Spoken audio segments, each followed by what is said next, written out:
Hello everyone, welcome back. Today we are in Burkina Faso. The arrival of new military hardware in any nation is a significant event, often signaling a shift in strategic priorities, a response to evolving threats, or the forging of new international partnerships. For Burkina Faso, a West African nation currently embroiled in a severe struggle against violent extremist groups, the recent delivery of advanced Chinese weaponry is a moment of profound importance. This is not merely a routine procurement, it is a clear statement of intent from the transitional government led by Captain Ibrahim Traoré. The decision to acquire these specific systems from China reflects a deliberate strategy to bolster the nation's sovereignty and equip its armed forces with the tools necessary to reclaim control over their territory. The security situation in Burkina Faso has deteriorated dramatically over the past decade, with non-state armed groups linked to Al-Qaeda and the Islamic State group expanding their reach across vast swathes of the country. This has created a dire humanitarian crisis, displacing millions of people and undermining the very fabric of the state. In response, the military leadership has declared a general mobilization and is actively seeking to enhance its operational capabilities. The public display of these new Chinese assets is a powerful message aimed at multiple audiences. It seeks to boost the morale of the Burkinabe security forces, reassure a weary population that action is being taken. The recent military parade in Ouagadougou served as the official public debut for a significant consignment of military hardware sourced from China. The most visually striking were the VN-22B wheeled armored vehicles, a modern platform designed for troop transport and fire support.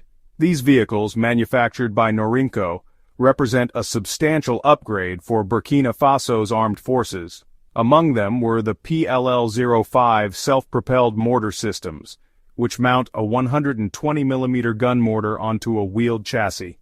This provides a highly mobile source of heavy firepower, capable of quickly engaging enemy positions before rapidly relocating to avoid counterfire. This shoot-and-scoot capability is invaluable where enemy forces rely on hit-and-run tactics. Further augmenting this firepower are the SR-5 multiple rocket launchers, another flagship product from Norinco. The SR-5 is a modular system capable of firing different calibers from the same platform, including guided and unguided munitions. The comprehensive nature of this delivery, spanning armored mobility, artillery, and rocket systems, indicates a holistic approach to modernizing the army. This integrated arsenal, sourced from a single supplier, simplifies logistics, training, and maintenance. The Norinco VN-22B is a state-of-the-art 6x6 wheeled armored fighting vehicle that stands as the centerpiece of Burkina Faso's recent military acquisitions. Its high-level ballistic protection is designed to shield its crew and the infantry squad it carries from small arms fire, shell splinters, and, crucially, the deadly threat of improvised explosive devices, which are a weapon of choice for insurgent groups throughout the Sahel. In urban environments, such as contested towns or during operations to clear militant-held neighborhoods, the VN-22B's agility and firepower are critical assets. Its wheeled design allows for greater speed and maneuverability on paved roads compared to tracked vehicles, enabling rapid deployment to flashpoints within a city. It is typically equipped with a remotely operated weapon station, which can be armed with machine guns or automatic cannons. Conversely, in the vast, open, and often roadless landscapes of rural Burkina Faso, the VN-22B's off-road capabilities are put to the test. Its 6x6 configuration and powerful engine provide excellent mobility across sandy or rough terrain, allowing it to keep pace with offensive operations and patrol remote border regions where insurgents operate freely. It reduces the vulnerability of soldiers who might otherwise have to travel in soft-skinned pickup trucks, which are highly susceptible to ambush. The VN-22B can act as a mobile fire base, providing cover and support for dismounted infantry as they clear villages or engage enemy fighters in the bush. By investing in such a modern system, Burkina Faso is not just acquiring a vehicle, it is acquiring a capability. Beyond armored protection, the ability to deliver accurate and overwhelming firepower is essential for defeating a dug-in or mobile enemy. The PLL-05 self-propelled gun mortar system addresses this need directly. By mounting a powerful 120mm mortar on a WZ-551 6x6 armored personnel carrier chassis, the Chinese have created a weapon that combines the firepower of light artillery with the mobility of an armored vehicle. Its primary advantage is its rapid response time. It can stop, fire several rounds, and move to a new location in a matter of minutes, a tactic known as shoot and scoot. This mobility is critical for survival against an adaptive enemy. Insurgent groups in the Sahel are known to use spotters to identify the location of government artillery and direct counterattacks with their own mortars or ambushes. A traditional towed artillery piece is slow to set up and even slower to move, making it a vulnerable target. The PLL-05, however, minimizes this risk. Furthermore, the 120mm mortar can fire a variety of ammunition types, including high-explosive smoke and illumination rounds and even precision-guided munitions. Adding another layer of destructive capability is the SR-5 multiple rocket launcher. This system represents a significant increase in the Burkinabe Army's long-range strike potential. The SR-5 is a highly versatile truck-mounted rocket system celebrated for its modular design. It can be configured to fire different types of rockets, from the more common 122mm rockets for area saturation to larger, more precise 220mm rockets, and even guided missiles for high-value targets. The strategic implication of acquiring the SR-5 is immense. It gives the Burkinabe military the power to disrupt and destroy insurgent capabilities well beyond the front lines. The selection of the VN-22B, PLL-05 and SR-5 is not arbitrary. It is a calculated choice that directly addresses the specific challenges faced by the Burkinabe military. The conflict in Burkina Faso is a hybrid one characterized by guerrilla tactics in the vast rural expanses and terrorist attacks in populated centers. The military requires equipment that is versatile enough to be effective in both scenarios. The VN-22B armored vehicle provides the necessary protection against IEDs and ambushes on rural patrol routes, which are the leading causes of casualties for security forces. In urban settings, the same vehicle offers a platform for precise engagement while protecting its crew from snipers and close-quarters threats. The ability to safely navigate contested urban areas is crucial for operations aimed at liberating towns from insurgent control and restoring state authority. Similarly, the artillery systems are chosen for their adaptability. The PLL-05 self-propelled mortar can provide immediate, responsive fire support to troops engaged in a firefight, whether in a dense village or an open field. Its speed is its defense, allowing it to support offensive actions without becoming an easy target for retaliation, a constant threat in a war with no clear front lines.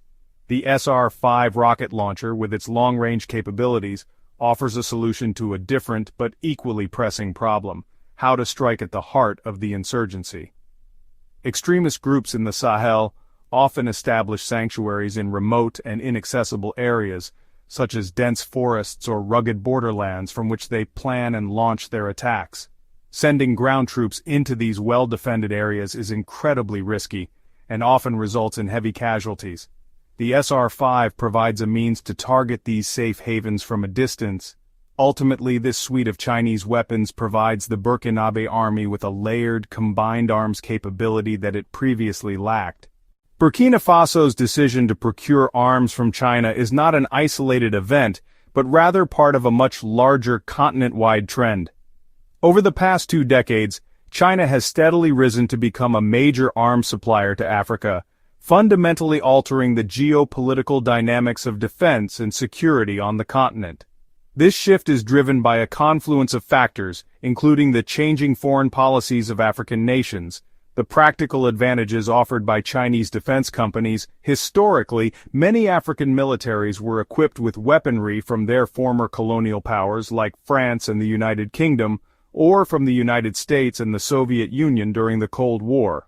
However, acquiring modern equipment from these Western sources can be a lengthy and complicated process.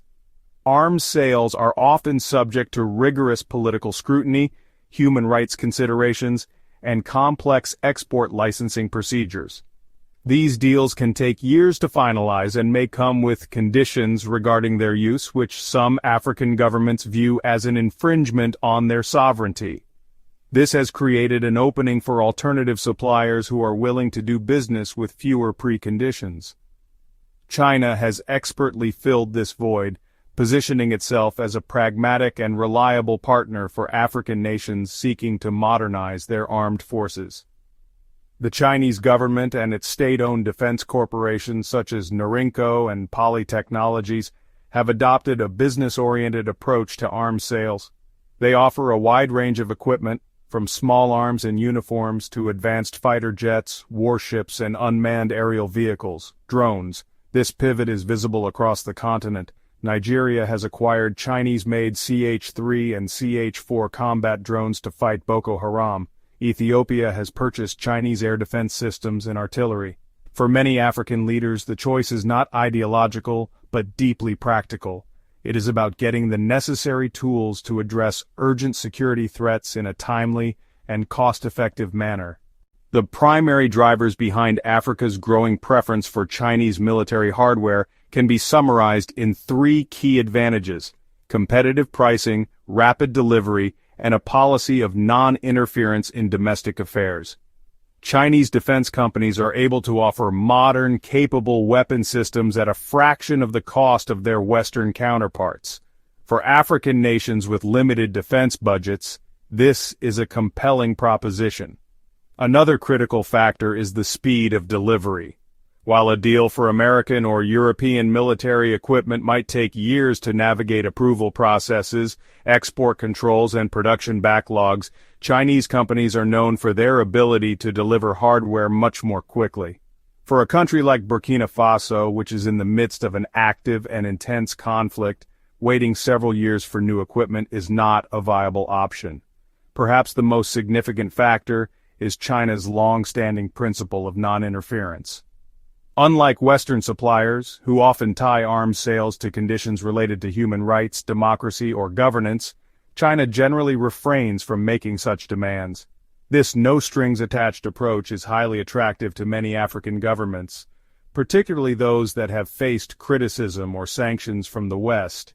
It allows them to acquire the means to defend their national security as they see fit, without external political pressure. For the military junta in Burkina Faso, which has strained relations with many Western partners, this aspect of dealing with China is undoubtedly a key consideration. This pragmatic approach extends to financing as well, with China offering flexible payment options, including loans for resources deals. The influx of advanced Chinese weaponry into Burkina Faso is poised to send significant ripples across the already volatile security landscape of the Sahel. On one hand, the enhancement of the Burkinabe Army's capabilities could be a positive development for regional stability if it proves effective in degrading the operational capacity of transnational extremist groups. A more capable and better equipped Burkinabe military could potentially reclaim territory, secure borders, and reduce the safe havens that these groups use to launch attacks into neighboring countries. However, this development also introduces new complexities and potential risks. The proliferation of more sophisticated weaponry in the region, including long-range rocket artillery, raises the stakes of any conflict. Furthermore, the strengthening of one nation's military can be perceived as a threat by its neighbors, potentially sparking a regional arms race. As Mali and Niger observe Burkina Faso's modernization, they may feel compelled to seek similar upgrades, leading to a militarization of the region that could exacerbate tensions rather than resolve them. This trend also solidifies the geopolitical realignment occurring in the Sahel, where military juntas in Mali, Burkina Faso, and Niger have collectively distanced themselves from former colonial power, France, and other Western partners. By turning to China and Russia for military support, these countries are creating a new bloc with a different set of international backers. This could reduce the influence of Western-led security initiatives and regional organizations like ECOWAS, which have struggled to respond effectively to the series of coups. The result may be a more fragmented and less coordinated regional security architecture, with different blocs pursuing competing strategies. Ultimately, the long-term impact on regional security will depend on how this new military capability is used. If it is employed effectively and responsibly, as part of a comprehensive strategy that includes governance and development, it could help to stabilize Burkina Faso and, by extension, the wider Sahel. The international community will be watching closely to see how this new chapter unfolds. The arrival of Chinese VN-22B armored vehicles, PLL-05 mortars, and SR-5 rocket launchers on the streets of Ouagadougou marks a pivotal moment for Burkina Faso. It is the most visible manifestation of a deliberate and decisive shift in the country's security strategy and foreign policy.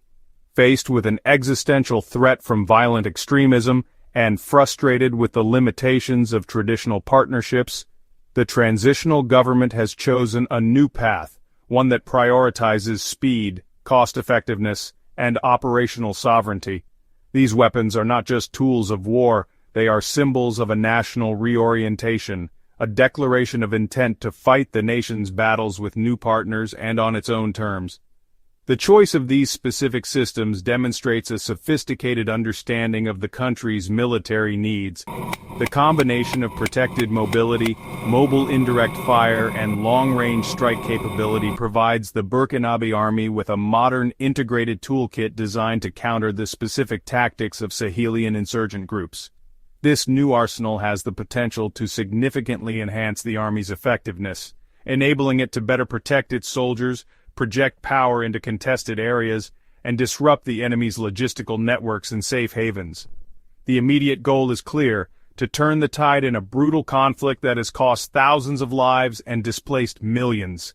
This procurement also places Burkina Faso firmly within a growing cohort of African nations that view China as a key security partner. The advantages of dealing with Chinese defense firms are proving to be a powerful draw across the continent. This trend is reshaping Africa's security relationships and challenging the long-standing dominance of Western arms suppliers. The future for Burkina Faso remains uncertain, and military hardware alone is never a panacea for deep-seated security challenges. The ultimate success will depend on broader efforts to address root causes such as poverty, poor governance, and social injustice. However, what is certain is that the government has made a bold move. By acquiring this new Chinese arsenal, Burkina Faso has equipped itself to forge a new future for its own security, one that will have profound and lasting implications for the nation and the entire Sahel region. Don't forget to subscribe to the channel